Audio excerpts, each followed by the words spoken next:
everybody. Welcome to Top of the Hops. I am your host, Mike Riker, and joining me today for the first time is Chef Micah Martello. He's the chef and owner of Feto Fet. Am I saying that right, Micah? That'll fit. That's correct. Yeah. Oh, okay. In New Orleans, Louisiana. I'm so happy to have him here today.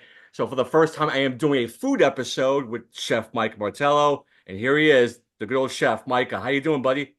I'm doing great. Thanks for having me. Yeah, you got it, man. So, it's funny. Not only you're a chef, we were talking about this in the pre-show, but we were classmates over Yeah. 40 years ago at a Yeah. small little Catholic school called Our Lady of Mercy in Baton Rouge. It's amazing what you've become, man. I see you all over the place. Uh, how did you become a chef, man? You got to get into the story of that.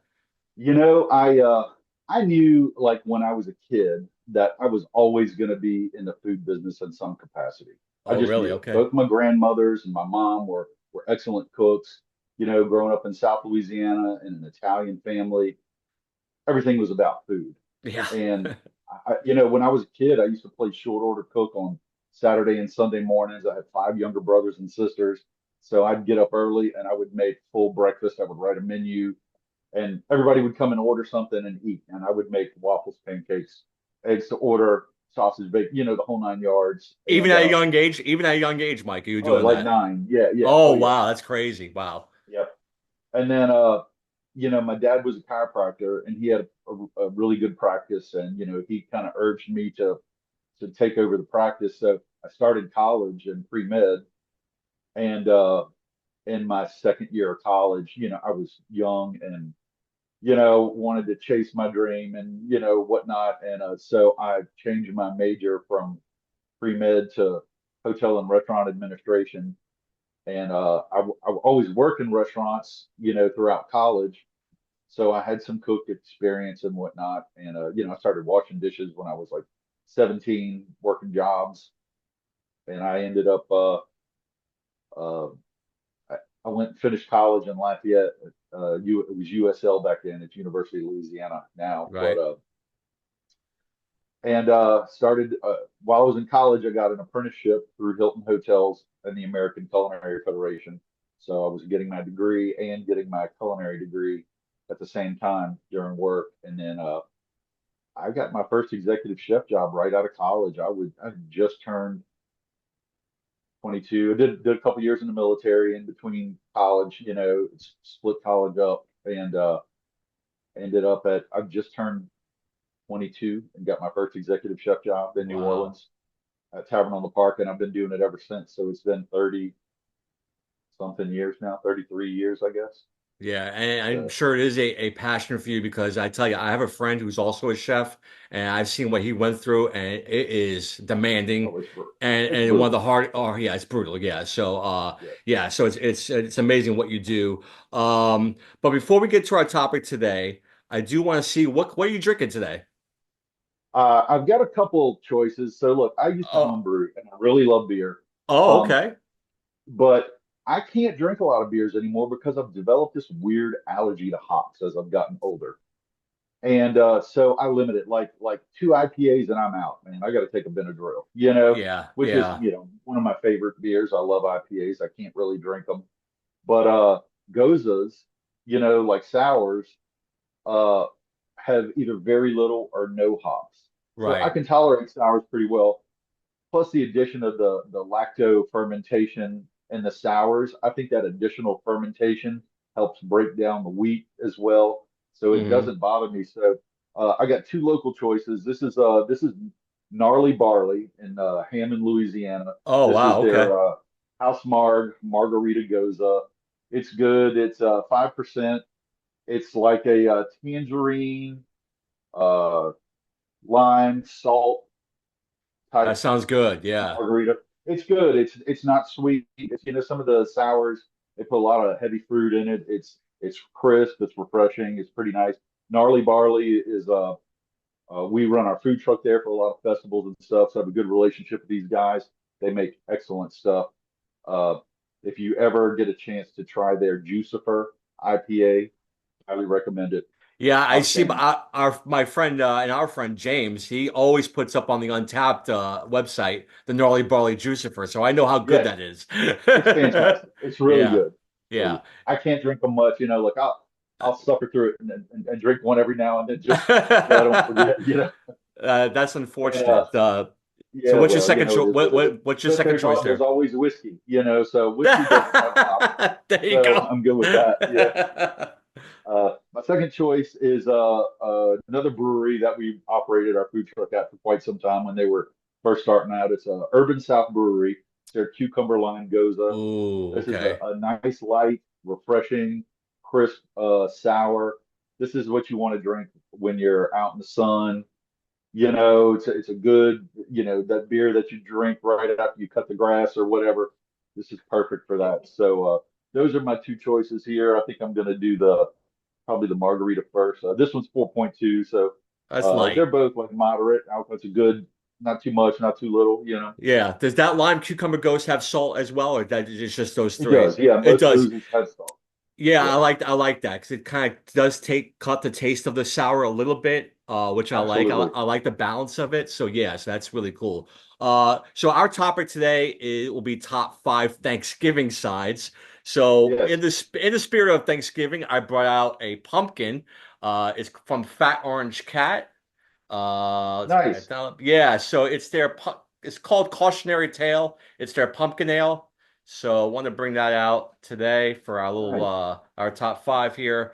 I'm into pumpkin. Obviously, I only drink it during this time of year. I'm trying to think where Fat Orange Cat's from. Let's see. Oh, in North Haven, Connecticut. So I've Okay. had their Nice. beers a couple times. They're good. I've never had this one, so this will be interesting. And of course, I bring out the LSU glass here of There Joe you go. Burrow. Right on. You haven't strayed too far from Louisiana, have you? No, never, man. I'm still an LSU fan. Right Football, on. basketball, baseball. So yeah, so this pour is really dark, man. Wow, Oh wow. Beautiful that's color on that. yeah. It's 8%, so it's a little high for a pumpkin. Ooh, yeah. It's an ale. It's not an IPA, so this is just a straight pumpkin. Um, yeah, you get that pumpkin right on the nose. You get a little cinnamon. I'm a pumpkin fan. I like it. One of my close friends hates pumpkin. So, I threaten him with sneak pumpkin in dishes all the time. You know, So yeah, which it's a pumpkin's a controversial topic. it It's is. It is.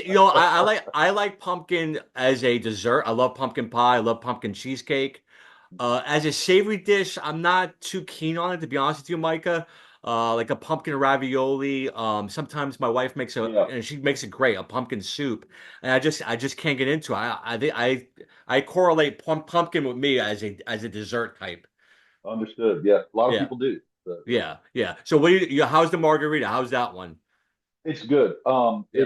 It's really crisp. It's light. Uh, it's got just enough. It's got a really good margarita flavor. When you think of the lime and the salt and all that, it definitely says margarita.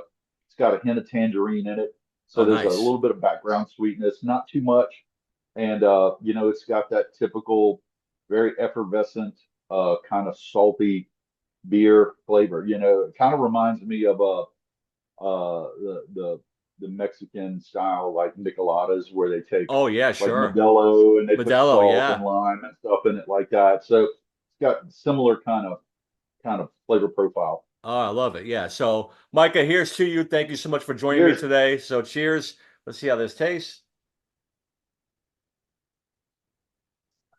That's refreshing. Oh man, Good. Pumpkin vanilla. I mean, vanilla, Nice. very heavy Perfect. on the vanilla. The cinnamon is very light, but it's more vanilla. It almost tastes like a whipped cream type to it, Mm, to the pumpkin. It's right. definitely a dessert beer. Because sometimes the pumpkin beer can be more pumpkin spice than a Yep. pumpkin like the dessert beer. This is Right. definitely a dessert beer. This is really good. It's like I said, it's got a little nutmeg too, which I like. But the heavy on the pumpkin and very heavy on the vanilla, which is really good. So yeah, again, our topic today is top five Thanksgiving sides. But before we get there, tell us about the restaurant you own. Tell us Right. about where it is and tell us about Fetto Sure. Fett. So Fed Off Fit is our main business umbrella. We do a ton of catering. I don't have a Fed Off Fit location anymore uh, since the pandemic, but we now own an oyster bar in the St. Roch market, and it's called the Salted Pearl. Oh, okay. So with Fed Off Fit, we have a food truck, and we kind of really morphed more into catering and weddings. So we do a lot of wedding business with Fed Off Fit, a lot of catering, corporate events, stuff like that. And the Salted Pearl is a very, obviously it's seafood. We really focus on fresh Louisiana Gulf seafood. It's a Mm, small 10-seat oyster bar in a food hall in New Orleans. So there's always a seat, even if there's not one at the oyster bar. right. And I buy my oysters directly from fifth generation oyster fishermen. They've been working this one area for like 80 years in St. Bernard Parish, Louisiana. And they call me on the boat and ask me, how many sacks do you need? And typically that's in the morning. That late that evening, I'll get my oysters delivered. So I have the oysters in-house the same day they came out of the water. And I typically get a delivery every other day. So, oysters will keep for a week or more easily. Right. In the walk-in cooler if you keep them dry. The trick with oysters is keeping them cold and dry. Mm, Oysters live half the time out of the water when the tides move. So when they come out of the water, they clam up really tight and hold all their moisture. So if you keep them dry, they stay alive a long time. Uh, so when you eat an oyster from me, it has not been out of the water for more than 48 hours. oh, wow. So they're extremely fresh. We can get oysters from the Pacific Northwest and from Prince Edward Island, and we can get all the exotic stuff, and they're all delicious. They're really expensive. Um, but it's hard to match the freshness and the briny, salty flavor of a fresh Louisiana oyster. Hmm. They're a little bit bigger than some of the other ones. We also do charbroiled oysters. Oh, So for wow. people that don't like them raw, we make a compound butter with real butter, not the margarine stuff that you see a lot of the other big restaurants do. Fresh garlic, fresh basil. That Mm, goes on top of the oyster in a little patty, and it boils and bubbles down. We use real Reggiano Parmesan in it, not the big thing of grated cheese and whatnot, right. the cellulose and all the additives in it. So it's just a focus on quality ingredients. It's not a huge menu. We've got like 8 items. We do a lump crab mac and cheese, Mm, which is a really fun item. I do a smoked yellowfin tuna dip. We take fresh number two yellowfin tuna, smoke it over pecan wood, and just until it's done. And then we blend that with green onions and cream cheese, lemon, Worcestershire, right. our proprietary Creole seasoning blend, and that gets served as a dip. It is fantastic. If you like smoked fish type dips, it's really good. Again, fresh local seafood is our focus. So we do a cedar plank roasted Gulf fish. So we take a cedar plank, wet it in some water, put the fish on it. We season it with our signature wine salts and roast that so the wood gets kind of smoky. So it's got a faint smoky flavor on the fish. It picks up a little Right. bit of the cedar flavor, which is not real overpowering. You're killing me, Micah. Ceviche is another one, like when, Yeah, when we buy yeah. fish, it doesn't come in a pretty portion little thing, so we have to trim it down. And so we take the fresh trimmings and then we make fresh ceviche with that. So stuff like that. It's a small menu, but really good stuff. Yeah, I love the small menu idea, Micah, because I feel like, and correct me if I'm wrong, I like a menu that's small like that because I know that they're concentrating on those 8, 10 things, and I know they're Right. perfecting them, Yeah. instead of like the And 50, well, 60 things. absolutely. And you're right about that. What I've found is if you have a really large menu, people have a hard time deciding and they Right, get this fear of buyer's remorse. It's like, well, that looks good. That looks good. But what if I don't get, it's like they can't make up their mind. It's like they see three or four things that they might like, and it's like, well, what if what I choose isn't what I really wanted or I'm right. not happy with it? So if you put your best foot forward on every item, keep a small menu, people don't experience that. Yeah. Like you ever been to Bro. like a cheesecake factory or something like Yeah, that? exactly what I was Okay, thinking. the menu's Yeah. like 14 pages. What do you Right. do with that? It's like a Bible, Yeah, yeah. right. So That's kind of my philosophy on the deal. You know, people aren't gonna hem and haw over what they should get. You know, it's like I like shrimp. There's the shrimp dish. I'm gonna get that. You know, Yeah. that type of deal. So Yeah, the Louisiana has never left me, Micah, man. Seafood's still my number yeah, one. So, like, when you it is. mentioned, charboiled oysters and raw oysters, and thank God I have a wife here who loves that stuff just as much as I do. So, Nice. so Nice. we love seafood places. So that sounds incredible. Um, what would you say is oysters? Would you say is your number one seller? Is that what goes the Oh, most? Or absolutely. yeah, Yes. yeah, Yeah. yeah, yeah. Yeah. The charboiled ones, or more of the other ones. It's probably about half and half. I would Okay, say we sell a little bit more raw oysters because we do a raw oyster happy hour from 3 to 5, gotcha. where Okay, people come in. You know, what would normally be a slow period during the day, people are coming in to get the discount on the oysters. So we sell a lot of raw, but it seems to be outside of happy hour. People that, char grilled oysters are a big thing in New Orleans. right. So people come here for them, and we've got a 5-star rating on Google. So we're in an area of town where there's a lot of Airbnbs. So when we have tourists in town, we get a lot of people that seek us out for that. Nice, nice. So So I know before we get to our topic, I just want one more thing. I know you're a big fried chicken guy. I do. I So love fried yeah, I know you are. So chicken. tell me how to make the best fried chicken. So I would say start with good quality chicken. You Yeah. know, and most chicken is pumped up with up to 10% or more of like a saline solution type thing. They Mm, they put it in this saline under a negative pressure, and it draws moisture into it to keep it moist and stuff like that, which is fine. But if you go to brine the chicken yourself, it's not going to soak up any of the brine, which just kind of segues into turkey. I was going to bring this up about brining turkeys down the road. I'll save that. But yes. so if you could get like really good natural chicken, that's your best place to start. Mm, I would definitely brine it in some type of brine solution for a day before you do it. And then I don't like to over batter my chicken, make it where it's too battery. You can double batter it, make it where it's too floury, too crisp. I do about 50% flour and 50% cornstarch, which makes it more like the cornstarch gives it a real hard crispness, makes it more like an Asian style chicken, hmm. so the Yeah. batter is not as thick, but it's really crispy. So it's noticeable. Definitely leave the skin on your chicken when you fry it because fried chicken skin is like I'll eat all the skin off of an 8-piece box of Popeyes and just leave the chicken, you know. Now you mentioned I remember on one of the podcasts I heard you on, you mentioned pork rinds, correct? Like that you Yes. yeah, that's a good way to coat a chicken? Absolutely. Yeah, yeah. Yeah, okay. You take regular pork rinds, put them in a food processor, and chop them up until they have the same like size as like panko breadcrumbs. Nice. And then Okay. you use it exactly like breadcrumbs.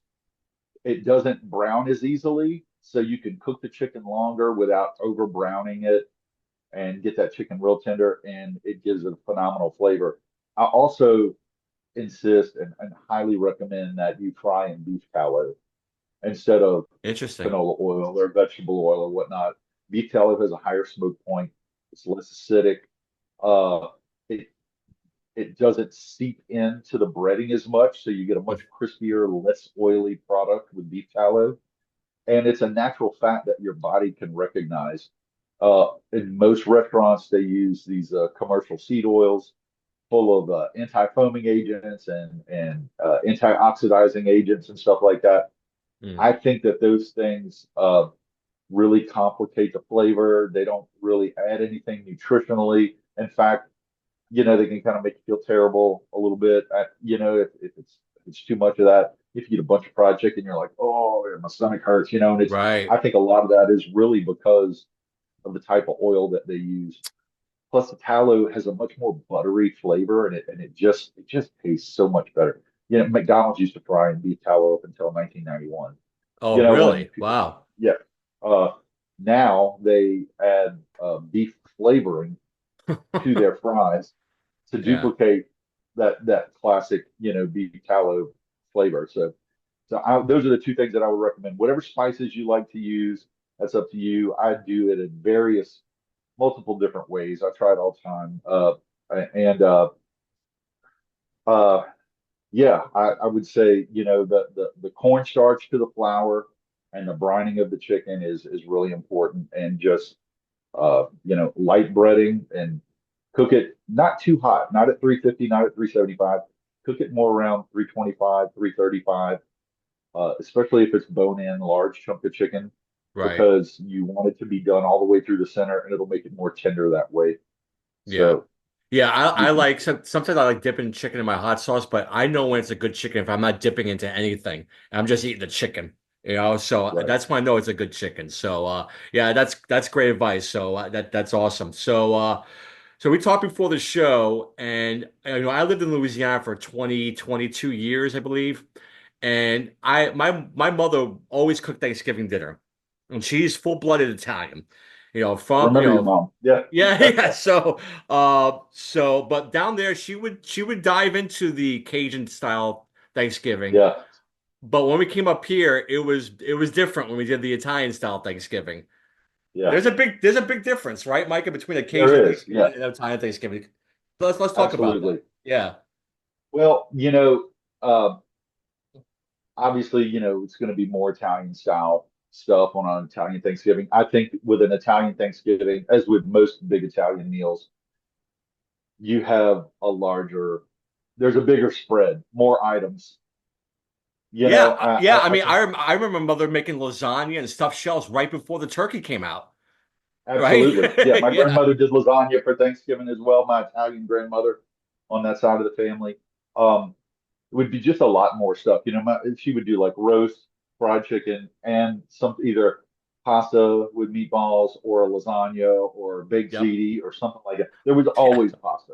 Yeah. Oh, And even the antipasto too. They would do a big antipasto. My mother would absolutely. make a whole antipasto with all the meats and the cheeses Oh and yeah, the so olive and good. Yeah, everything. Yeah, yeah. so good. It was crazy. Uh, the Cajun Thanksgiving is more in line, I think, with traditional American Thanksgiving, but it's Agreed. got more of a Cajun spin on it. The spices are different. The meats are a little bit different, stuff like that. There's more of a focus on seafood with it.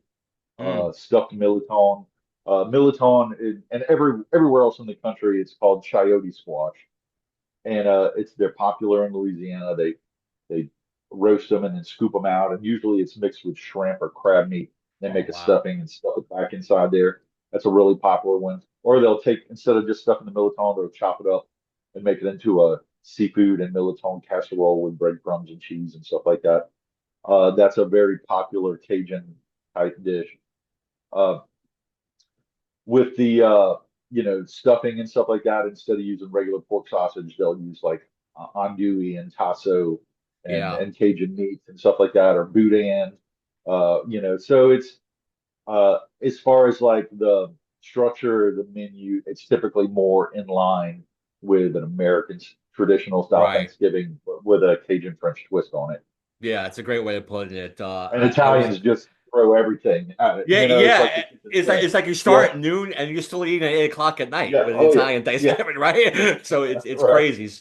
Yeah, and then and you wake up in the middle of the night and then you have a little turkey sandwich, So Right, that that's right. Yeah. that's the Italian. But yeah, so that's great. So before we get to our top five, how do you do your turkey on Thanksgiving? Because I know some people, So and we tried a couple of years ago, me and my wife, a friend of ours, deep fried their turkey. That was the first time yeah, we ever deep fried it, and we liked it. it's good. Yeah, it's good. Yeah. It's good. Yeah. When you deep fry the turkey, you need to typically in Louisiana, people will inject it. You can buy those little injector kits where they inject the seasoning in it. It's usually like some type of butter flavor and spices, cayenne, garlic, salt, pepper, stuff like that. Hmm. So I do like the deep fried turkeys. I don't do them often because I have a business on the side where I do barbecue. I do wholesale barbecue, and I'm on a barbecue team. So I'd really like a smoked turkey. But Mm. whatever method of preparation you choose to cook, the important part is get a good turkey to start. Like I order my turkeys like a month or two in advance to make sure I get a good pasture raised turkey that is a pastured bird is going to eat what the land provides, bugs, grass, seeds, that's what a turkey naturally eats. Worms, whatever, Right. crickets, Wow. turkeys will eat all that stuff. And it's true to the diet of the species. Whereas if you just get your butterball, and I'm not knocking that, there's nothing wrong with it. Uh, but those birds are usually raised indoors or in tight spaces. It Mm. is uh, it's a it's a different breed of bird, that's more bred through selective breeding, where the birds are real heavy. They're not super healthy. They grow really fast, and they're fed a diet mostly of corn and soy, uh, and which is like high in lectins and stuff like that. And so the meat texture is a little bit different. Plus, a lot of those store-bought birds, they're brined already.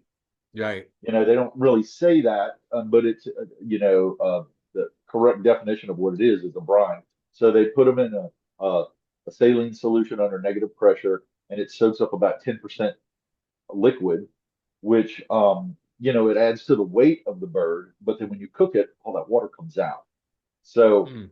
while it can lead to a juicier bird, it also, when it gets dry, it gets really dry.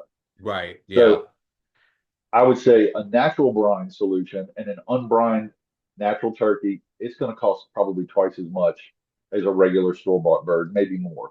Mm. However, it's one day a year and it's Thanksgiving and it's a day Right. to celebrate. This is the day you spring for the good stuff. Yeah. And it really makes a difference. When you brine a bird, we do it in it's a salt and sugar base in the water. The salt increases the buoyancy of the turkey. So when you push it down, it creates more pressure to push the brine into the meat. So we add things like allspice, cinnamon sticks, cardamom, garlic, bay leaves, crushed red pepper, uh, black pepper, you name it. Orange juice, ginger, all these flavors. Sometimes I throw cranberries in there, and I let that bird sit in that brine for 2 or 3 days, refrigerated, covered. You Mm. have to put a weight on it to hold it down. And when you pull it out, you want to rinse it off a little bit, pat it down really dry. You want to let that bird dry. You want to let the skin get dry until it's tacky. Sometimes I'll leave it on the counter and I'll put a box fan in front of it or something like that. So before you cook that bird, before you season it, you want to make sure that that bird is at room temperature. If it's just like a glass is going to sweat on the outside when the liquid inside is cold, the turkey does the same thing. So once the temperature equalization happens, you can really get it dry, and that's when you get that crispy, crispy skin. So once you get Interesting. that skin nice and dry, then you can oil it, butter it, olive oil or butter or coconut oil, good that or I've oiled them with bacon fat before, which is fantastic. Hmm. And that's how you get that nice, crispy, crispy skin that you're looking for. When you take those little bits of meat and you roll Yeah. up the skin and make Right. like a Yeah. little turkey skin and meat egg roll and pop it. I It's the love the little advice. things, man. Yeah, I love the advice, Micah, because and I like turkey, but I will say it's probably the least of my favorite out of everything that's It on the is. table. So, which Yeah. and I don't want to be Yeah. that way. Same I here. want to enjoy the turkey. Right. But and you're right, we only have it really once a year. We don't make a Yeah. turkey, even during we're not gonna make a turkey during the No. summer. And we make a turkey, when we go New Year's, my wife makes a ham or she'll make a roast. Or Yeah. so turkey Yes. Thanksgiving is the only way we do turkey. So that's great Yeah. advice. That's awesome. So. Yeah. All right, let's get to it. All Our right. top five Thanksgiving sides. We'll start with number five with you. What do you Okay. got I would What do you got number say five? in the number 5 slot, mac and cheese, but not Kraft dinner mac and cheese. Yeah, right. Okay. There's a distinction. I could put the other stuff in my worst five, list, but Yeah. good mac and cheese. So you want to start with like good quality pasta. You know, Sometimes I'll use penne, even at elbow macaroni. I just use a good quality pasta, an Italian pasta made with durum semolina flour, Mm, not enriched flour, even good quality pasta. Um, then you make a true Mornay sauce. So start with real butter, flour, melt the butter, put the flour in. You're making basically a blonde roux. You add heavy cream, half and half, or milk. I add a little bit of I do milk and half and heavy cream, like Heavy half and cream, half, right? you know, Yeah, and and garlic, a tiny, tiny, tiny pinch of nutmeg, which is a classical bechamel sauce, which is the cream right. sauce. Just not a lot, just a, you know, and it's not enough to really notice, but it kind of makes you go, because the nutmeg with the cheese, it gives it a fantastic flavor. Yeah, So you make this nice thick cream sauce, pull the heat, great fresh cheese in it, not the bag shredded cheese. The bag shredded cheese is covered in potato starch and cellulose, so it can add some off flavors when it melts, and it's to keep it from sticking together in the bag. So get a good quality cheese, whatever kind of mac and cheese you want to do. A lot of people want to do a multitude of cheeses, cheddar, yeah. sharp cheeses, or I like to blend a little bit. I'll do some like Fontina cheese, mixed with some provolone. Uh, That sounds and then so great. you melt that cheese and you make the sauce a little on the thin side. You cook your pasta, set it off to the side, toss it in there. You melt that cheese in the sauce, which turns the bechamel into a Mornay sauce. And then coat it really well. And as you're mixing it up, add some cubed up pieces of cheese in there and mix it in. Really? And then Okay. you put it in your Interesting. casserole dish, put a little bit, put some buttered breadcrumbs on top, I and was gonna maybe a ask little that. bit of Yeah. Reggiano Parmesan with the buttered breadcrumbs. And then, once it bakes, those chunks of cheese, the sauce, the pasta is going to soak up a lot of that sauce. That's why you want to make the sauce a little on the thin side because the pasta is going to soak up all that extra moisture and thicken up the sauce. You don't want it too thin. I mean, Mm, you want it to where it's still got a little creaminess to it. And right. then those chunks of cheese are going to kind of melt and make these little melty cheese pockets Oh. in the mac and cheese. So that would be my number five mac and cheese. It's funny because it's not on my list, and the only reason I love mac and cheese, but it's funny, my mother never made mac and cheese for Thanksgiving. It was because she This would is a new always thing. yeah, she would Yeah, always make it, during the course of the year on its own as a sure. full meal. And kind of like the way Yeah, you were making it, I remember the breadcrumbs on right. top and Yep. and it was never bright yellow like that, like the Kraft mac and Yeah, cheese. It was yeah, always nice and yeah, white and like yeah, right. So yeah. and listen, I, you can insult me if you want. I'll even eat the Kraft mac and cheese. That's how much I love mac and cheese. But yeah, there's nothing like a homemade mac and cheese. You're right. I mean, yeah. I agree. yeah, And I will agree with you. This is a phenomenon probably in the last 10, 15 years that mac and yeah. cheese has really become a Thanksgiving thing because I know no one that ever had mac and cheese, No, that's in our generation as a kid. right. It just wasn't a thing. But if you make it right and it's good, I give it a thumbs up. I think it deserves a place at the table. So Yeah, listen, if you made it the way you sound, I would definitely eat it. I mean, I say I would definitely eat if it was like that. That sounds amazing. So my number five is gonna be boring, but it's the only time I ever really have this. And to me, with all the cream and the carbs and the salt, I just think it just brings a nice, bright, refreshing flavor. And to me, and I like the canned stuff, but my best friend makes it in a slow cooker, and that's cranberry. oh, Um, he does it, and he sent me the recipe. So he does a half a cup of orange juice, a half a cup of water, half a cup of brown sugar, white sugar, a quarter teaspoon of ground cinnamon, and then he gets the fresh package of cranberries and puts it in yeah, a slow cooker. And boy, Micah, I gotta tell you, man, it's it's good. delicious. Yeah, real good. Like I said, I can do the Yeah. canned stuff; it's fine. But the way he made it a couple of years ago, boy, it was a hit, and I loved it.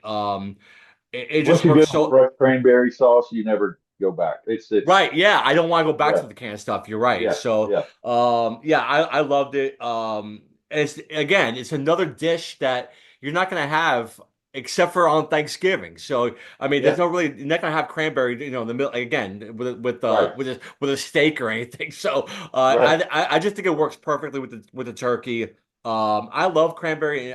Listen, I drink cranberry cider, so I like Yeah. cranberry as a whole. So. That's why, like I said, it's a boring pick, but I just love a Well, real it's good cranberry. actually on my list. It's actually higher Love up on it. my list too. Oh, So okay. I wouldn't say it's a boring pick. You have the Chef Micah seal of approval on that pick. I So love it. I love it. Okay, number four, what we have? okay. Um, I'm not a huge vegetable guy. Um, I like them. I eat them. Obviously for my career, I know how to cook them, and make them Yeah. taste good. But I would say roasted Brussels sprouts. Mm, So, kind of cut them in halves or quarters. They need to be cut, not whole. Um, and then toss them in like garlic, extra virgin olive oil, a lot of salt and pepper. Don't necessarily need any herbs with the Brussels sprouts. And you kind of spread them out on a sheet pan and roast them in a hot oven, like 400, 450 degrees, until they get kind of crispy on the outside. The edges start to brown a little bit, yeah. and that's it. It's simple, but it's a nice vegetable. So, there's so many big, bold flavors with a Thanksgiving meal. You need a vegetable that also has some flavor that'll stand up to that, but not anything overpowering. So Brussels sprouts, roasted Brussels sprout is my number four, number four pick. Again, another dish. My mother never made Brussels sprouts, even Yeah, never. Like I only ate Brussels sprouts until I met my wife. yeah. And I I wouldn't guess touch them as a kid. yeah, but my mother never made them. I Yeah, would have eaten them, but I guess my mother never liked them. So when I met my wife yeah. Nicole and she started making them for me, I was like, oh my God, this is really good. And she makes it with the bacon and stuff, which is really Yeah, good. So again, absolutely. that's another dish I never really had at Thanksgiving, Yes, but I would have loved. Yeah, I like Brussels sprouts. I think it's an underrated vegetable. it is. Yeah. Absolutely. Yeah. Absolutely. So my number four is kind of like I don't want to say a trashy dish, but it's something that my mother used to make all the time. And for some reason I always loved the way she made it. And we keep the tradition going here, and that's the old green bean casserole. Oh yeah. I just love it, man. It's Oh yeah. like it's I know it. Very it, familiar. yeah, it's Yeah. got everything. It's got the vegetable. I love that savory mushroom forward sauce that's on it, and that those crispy Yes. sim on top of it. Yeah. Like I said, it's a French's very onion, the yeah, cream of mushroom soup. Yep. yeah, I'm very familiar absolutely. with it. And it was funny. I was reading something where it was created by a Campbell Soup company employee named Dorcas Riley, and she came up with this many years ago, and it just hit. So Yeah. yeah, my The mother big used thing to back make then was this. putting recipes on the cans. Right, exactly. I remember that. Yeah, yeah. So, yeah, I love it, man. I love that green bean casserole. Again, it's really a dish I only have on Thanksgiving. We don't really have Yeah. it anywhere else, so that's why it's my number four. So that Yeah. a little off base, but I love that dish. Yeah. All right, number three. Yes. What do we have? Number three. I do a scalloped sweet potato and scalloped butternut squash potatoes. Like we slice them real thin on a mandolin, lay them out and alternating, like I'll typically use white sweet potatoes so it gives them some color contrast. Mm. So it's like the white, then the yellowish orange or the butternut squash, and we layer it, and then that gets baked in like a fontina cheese type sauce. So Oh, scalloped really? potatoes so it's like a layered scalloped butternut squash and sweet potato casserole with fontina cheese. Wow, I That never is my heard number that, three. Micah. That sounds It's amazing. something that I always love scalloped potatoes to do them like that, but Yeah. it was kind of my wife's family dish. Was the potatoes that way, and it's been a family tradition for us ever since because it's so good. My wife's actually a great cook. She's not a professional chef, but she's a phenomenal cook. Also, we work together in the business, so Oh, wow. uh, Yeah. so this is one of those ones that I adopted from her, and it's number three on my list. It's really good. The kids demand it every year. It's not Thanksgiving without it, so that's one of our items. So That's my number three too. It's like a sweet potato casserole as well. yeah, I do have a couple questions though, and excuse my stupidity. What's the difference between a sweet potato and a yam? sugar content. Okay, Yeah, a that's sweet all it potato. is. Yeah. Yeah, it's basically Okay. they're very similar. They're similar family. Sweet potatoes and yams are different. Actually, what a lot of what we a traditional yam from Africa is huge. It's a very different looking vegetable. Most people here, what we have here in the United States is sweet potatoes. People call them yams because of just that's what they were also known as, you know. Right. And then you have cultural influences that come to the United States, and people call them yams and sweet potatoes. They're so similar, but we rarely see yams in the United States. Yeah. They're really mostly sweet potatoes. Yeah, But that's where most my people can't sis tell the difference. right, my sister used to bring sweet potatoes from Louisiana to New York with her. Yes. And boy, there's a big difference between the sweet potato in Louisiana compared to what Yeah. we have here in New York. I mean, Yeah. I hate to say it, but much sweeter. Yeah, it is. Yeah. I did an event for the Louisiana Sweet Potato Council years ago, and they gave us like 50 cases of sweet potatoes to Oh do this wow.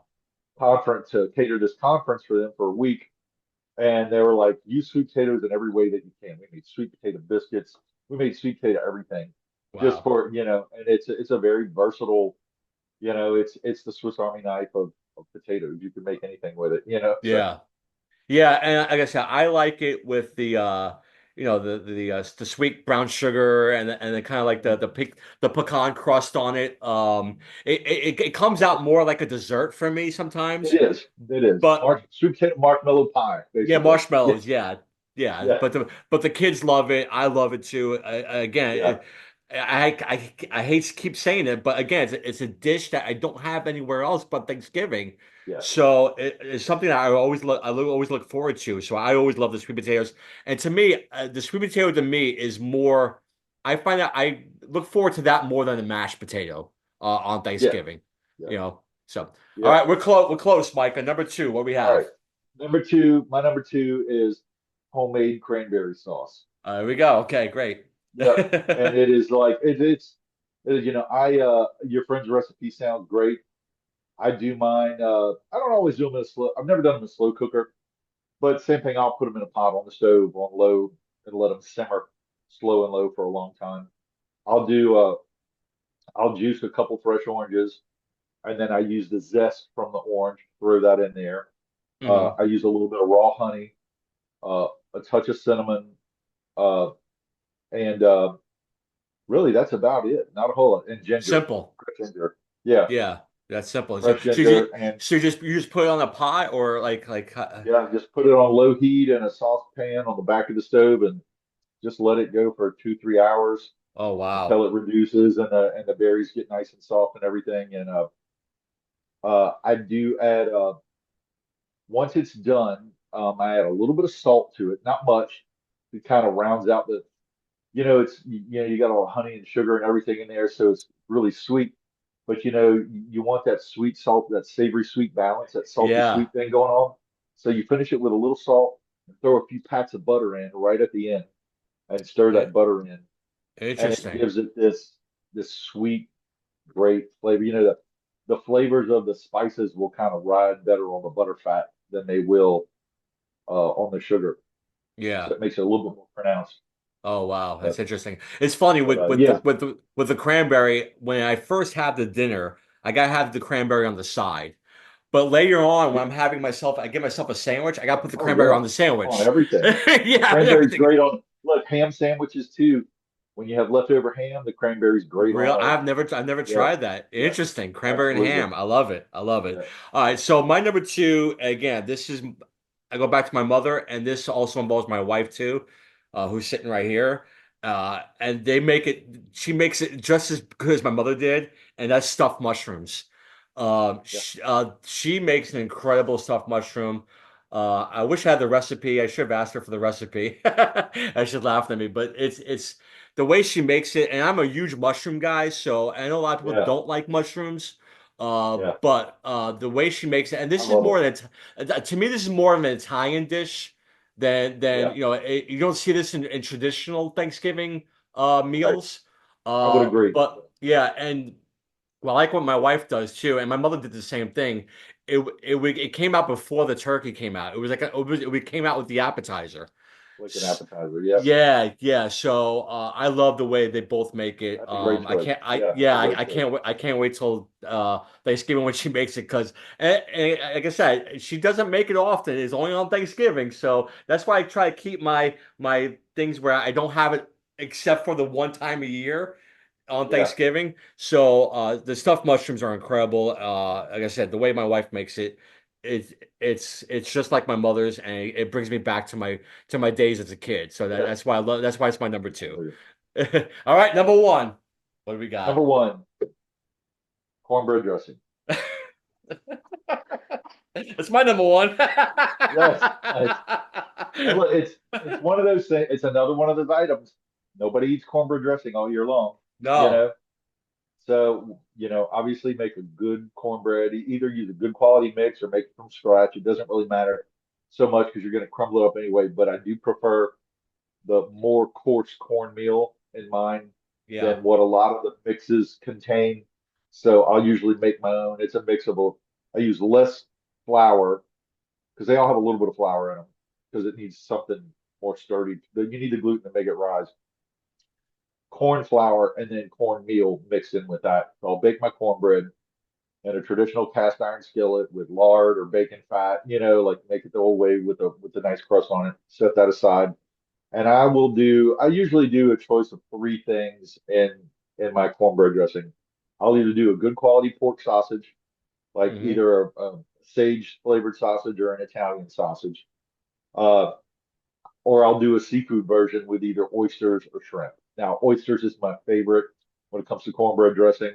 We use the oyster liqueur. We put the freshly shucked oysters in there, and that's one of my favorite things. A lot of the Trinity, which is the onions, peppers, and celery.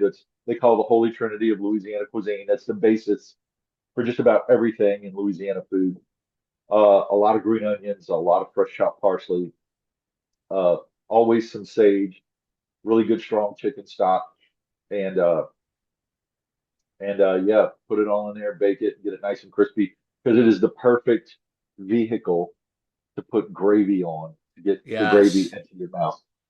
Agreed. Yeah, It's yeah, funny because like there's not many places that do cornbread dressing correctly. Like for me, I like mine a little moist. I don't like it too hard, yes, right. So Too dry. yeah, Yeah, too dry. Yeah, exactly, Micah. So yeah, yeah. so that's why. And someone, I was talking to someone who was also loved cornbread dressing, and they told me that a good cornbread does not contain sugar. Do you agree with that? So typically more of the southern style cornbread is not sugar. Okay. This is all debatable, and it really depends on your taste. Uh, I typically don't put sugar in mine. Uh, but I've had cornbread with sugar in it that I liked too, I Mm. just don't like it overly sweet. I don't I don't think I think a lot of that comes from Southerners don't think cornbread is supposed to be like cake. Yeah, good point. Yeah, yeah, yeah. So yeah, So yeah, I I agree. honestly think a little bit of sugar enhances the corn flavor, you know? So I think you can kind of have the best of both worlds. You use that more coarse cornmeal, real corn flavor style cornbread, which is what the Southern thing is really more geared towards. Yeah, In other parts of the country, out in the Midwest, it's really sweet, really cakey. Um, I think if you add just a touch of sugar where it's not really sweet, but that little bit of sugar will enhance it and bring out the corn flavor in it. So, but yeah, yeah, I do err more on the side of the non-sweet cornbread. So, yeah. Hey, listen, that's my number one too. My mother used to make it. The way she made it was unbelievable. She would put the andouille sausage in it with it as oh well, and it yeah, was oh man, incredible, just so unbelievable. good. And she made it a little spicy too, which I thought was great. Yeah, I like it. Um, Yeah, love it. so yeah, and then she would use, I think she would use like kind of like a salty broth or stock for it. Uh-huh. Yep. Which I thought was, but it didn't make it too salty. It was just the perfect No, it gives it a combination. base flavor though. Yeah, it gives it a nice Exactly. yeah, base to build on. And the hardest part about making cornbread dressing is keeping everybody from eating the cornbread when it's hot out of the oven. Yes, right. So you have to guard it, and everybody's like, "Oh, hot fresh cornbread out of the oven." I have to like sequester the cornbread somewhere in an area away from everybody. So Yeah. so I Now have enough when you cornbread to. yeah, now when you do Thanksgiving, do you do both cornbread and the regular stuffing, or you just do the cornbread? No, I don't do regular stuffing. Okay, Yeah, gotcha. Okay. yeah, Now I just do cornbread. now there's a big difference between, and you could listen again, excuse my idiocy, but there's a difference between stuffing and dressing, correct? I believe so. Yeah, Stuffing stuffing goes is in the more turkey, gravy. right? Yeah, yeah, And the stuffing goes in the turkey, right? it does. Yeah, and Yeah, it's yeah. not. It's more dry. So as the turkey uh, releases liquids and moisture and juices and stuff like that, that stuffing will soak some of that up. Interesting. Yeah. And Yeah, a lot of stuffings I see don't really have meat in it. You know, they'll mm, put like various dried fruits and stuff right. like that. So I've Yeah, seen a lot of different things with stuffing. I don't. I would assume it's more of a northern thing. it Uh, is. really see a lot of it in the South. People Yeah, really. because my mother would do both. She would do the stuffing and the cornbread dressing. So Okay, she nice. would do both. So yeah, but That's I always Italian for you. You yeah, know. exactly. Yeah, more the merrier. So yeah, but I would always gravitate to that cornbread dressing, and it always stuck with me. And so when I made my list, usually I would go from five to one. I was like, no, my number one is cornbread dressing. I'll go from here. So that Nice, was always my number one. So it's nice. funny that we had the both same number one. All right, so you mentioned the pre-show. Give me some of your worst sides. Okay, all right. Well, I hate to, I don't want to hurt your feelings. There's a couple of No, your items no, that's that okay. were in your top five that are on my worst five. That's okay. That's But okay. that's me being particular. Okay. Uh, number five, uh, the French cut canned green bean casserole. Yeah. And it's like, now look, I've had different people put it together in different ways, and I think a lot of it's how you make it, you know. And look, I ate it when I was a kid. My mom used to make it.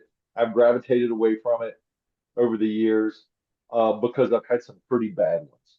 You know, Okay. people would not make them right, overcook it, and it's just like, you know, I have a tendency if I'm in a kitchen and people are cooking, I end up taking over, and I don't mean to. I do it in a nice way, but it's like Yeah. everybody's like, "Well, hey, you're the chef. Can you know, ask me this?" I'm like, "Sure," and I jump in. I'm Yeah, waiting for my Mike, opportunity. yeah, I think to me, Michael, with that one, for me, it's more nostalgia for me that It is. it brings me back as a kid. I So get that's that. what does. I Yeah, get yeah. that. All right, number four, my worst boxed mashed potatoes. Agreed. Powdered Agreed. potatoes. Get that garbage out here. Don't want it. Yeah. Uh, Yep. uh, number three, I would say canned cranberry sauce, which my dad loved. My mom would make fresh cranberry sauce, and we would all eat it.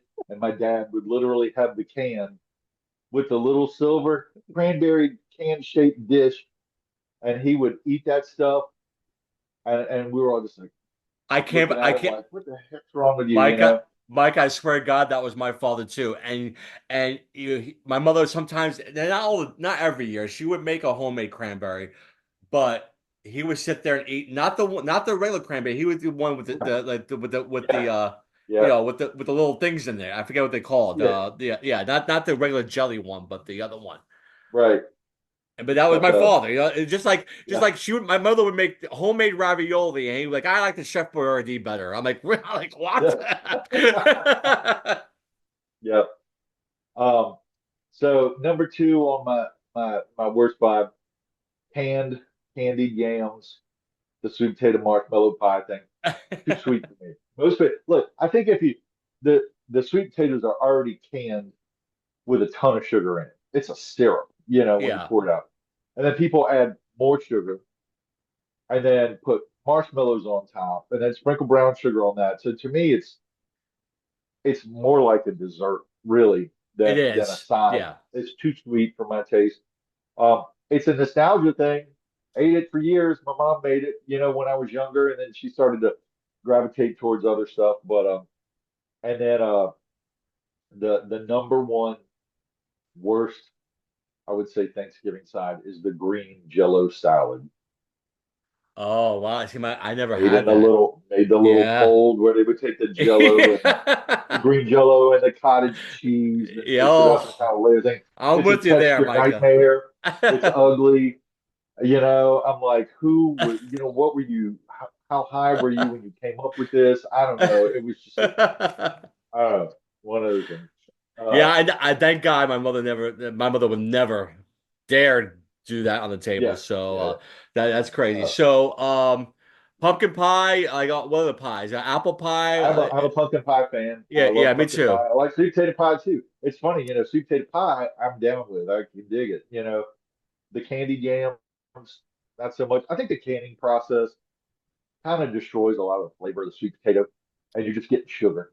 Yeah, You I know, in get my you. opinion, I think if you roast the sweet potato slow and low for a long time until it naturally caramelizes, you just get a much better flavor. You know, so I would Understood. duplicate this dish with fresh sweet potatoes, you know, like roast the sweet potatoes with the skin on whole first. Right. Then let them cool, peel them, cut them up, and make your candy jam dish with that same type thing. And I think it would be 100% better dish. Interesting. Yeah, It's just the definitely, it's the definitely. canned yams that I'm not crazy about. No, I get it. I So get it. So, yeah. So, what's your top five? Please comment down below.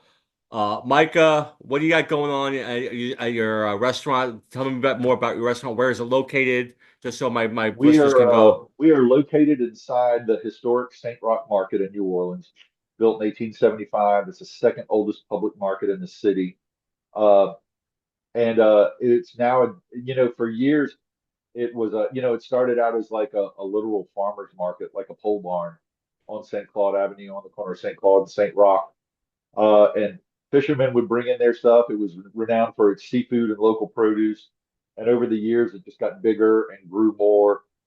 And for many, many years, up until the really up until the 90s, it was a local neighborhood joint. You had po' boy shop in there. Mm, Uh, you could go in and get fresh seafood. They had tanks in there. You could get live seafood, all sorts of stuff. And it got flooded and demolished during Katrina, and the city rebuilt it. wow, And that's great. it's now a food hall, like an upscale food hall with a nice bar and an oyster bar. So, you know, obviously we had the oyster bar. Food Network is coming next week to film and do a fun thing on us. So I'll Oh, send you that's a link to great. that once I Please. figure out where all that's going. And we also have an episode of was it Food Paradise where they showcased us in there, which I think we filmed that in like 2017. It, Uh, and the is that video's something you good. find on YouTube, Micah, or I don't know if it's on YouTube, but it is. It was on the Food Network, and then it was on there's another channel, the Travel Channel was okay, on. okay, But gotcha. the show is called Food Paradise, and I forget what I'll look it season up. we're on. I want to say we're like 10th season. I'll send you the link if you Yeah, please want to do, please do. do it Yeah, later. so yeah, So we got all yeah, that going on. yeah. So Getting definitely ready go visit for Mike. Yeah, it sounds amazing. Definitely go visit him. His stuff looks great. You're also great on Twitter as at Smart as Chef. yes, I think you yes. got almost close to 20,000 followers there. Yeah, So I had more followers. Years I was getting close to 30K for a while, and then when Twitter eliminated some of the bots and stuff like that, I figured, yeah. you know, a lot of bots, but yeah, I'm still up there, and Twitter reached out to me, I guess, back in 2019, 2018, and they did this ad campaign for Twitter before Elon bought it, and so they took some of our tweets. You know, they reach out and say, "Hey, can we use your tweet in an ad campaign?" So they had them posted on the subway. One of my tweets was posted in a big, you know, 6 by 10 sign on the subway in New York. They had one on the Muni in San Francisco, and so yeah, I was part of that joke Twitter, funny Twitter. It wasn't really a culinary account, you know. It's more dry humor, sarcastic, Yeah, it's you great. know, which is my style anyway. You know, that's it's just and it was a good outlet for me to, you know, to get the stuff out of my head that I didn't want to say to people, you know, it's because I Right. like to be polite and nice, you know, and I'm like, I'm not a jerk, but this is what I really want to say, so I'm gonna, you know, I love it.